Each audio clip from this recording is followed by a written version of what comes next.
Bahujan Samaj party की ताकत बढ़ रही है।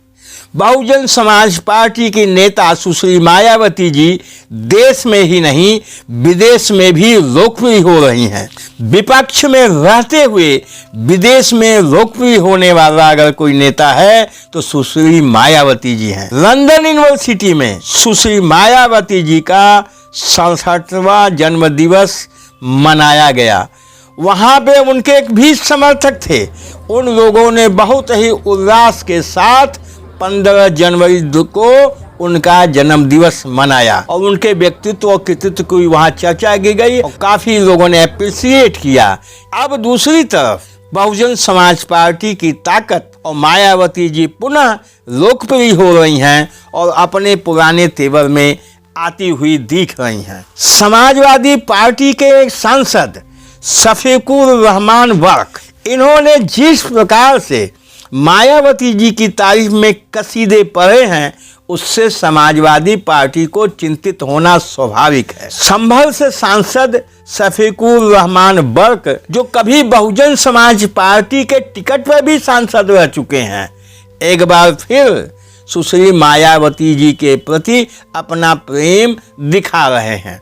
उन्होंने एक बयान दिया है जिसमें उन्होंने मायावती जी के शासनकाल की तारीफ की है और कहा है कि मायावती जी के शासनकाल में अल्पसंख्यकों का काफ़ी भला होता है, अल्पसंख्यक सुरक्षित रहते हैं और साथ साथ मायावती जी अपने समाज, दलित समाज, पिछड़ा, अति पिछड़ा समाज के लिए हितैषी तो ही हैं। श्री शफीकुर रहमान वर्क के इस बयान को देखा जाए तो ऐसा लगता है कि उत्तर प्रदेश में माइनॉरिटी का मोह समाजवादी पार्टी से भंग होके बहुजन समाज पार्टी की तरफ आ रहा है। इसको ध्यान लगा के अगर देखें तो गाजीपुर से बहुजन समाज पार्टी के सांसद श्री अफजाल अंसारी जी मुख्तार अंसारी के बड़े भाई हैं। प्रयागराज से अतीक अहमद की पत्नी शाइस्ता परवीन बहुजन समाज पार्टी में शामिल हो चुकी हैं। आजमगढ़ से श्री गुड्डू जमाली जी, इसी तरह से पश्चिम से समाजवादी पार्टी छोड़ के इमरान मसूद बहुजन समाज पार्टी में आ गए हैं और इनको माइनॉरिटी को जोड़ने का काम दिया गया है जो वो बखूबी कर रहे हैं। ये सब जब नज़र डालते हैं उत्तर प्रदेश में तो समाजवादी पार्टी से जो माइनॉरिटी के लोग अपेक्षा रखते थे वो पूरा नहीं हुआ।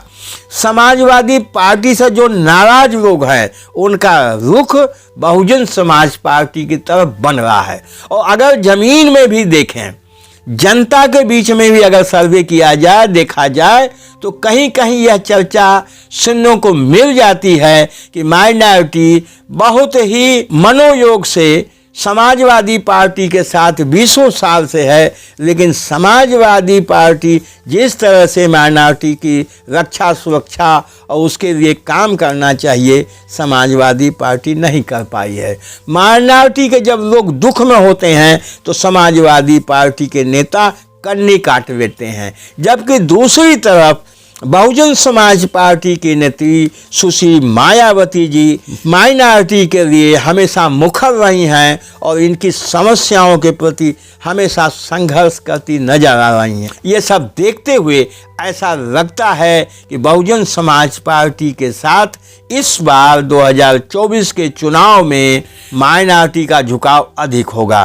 मायावती जी इस समय अपने पुराने तेवर में दिख रही हैं। एक तरफ लंदन यूनिवर्सिटी में मायावती जी का जन्म दिवस मनाया जाता है, पूरे देश के अंदर उनका जन्म दिवस मनाया जाता है।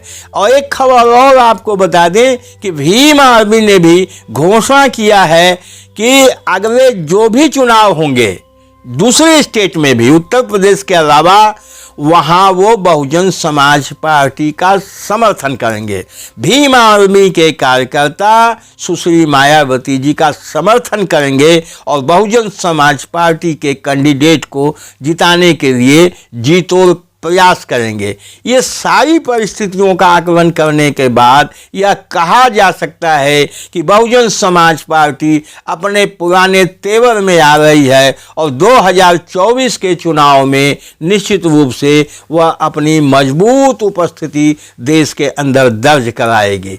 बस साथियों, इस वीडियो में इतना ही। वीडियो अच्छा लगा हो लाइक करिएगा, शेयर करिएगा। हमारे चैनल पे मेहमान हैं, फर्स्ट टाइम आए हैं, सब्सक्राइब अवश्य कर लीजिएगा। Thank you very much.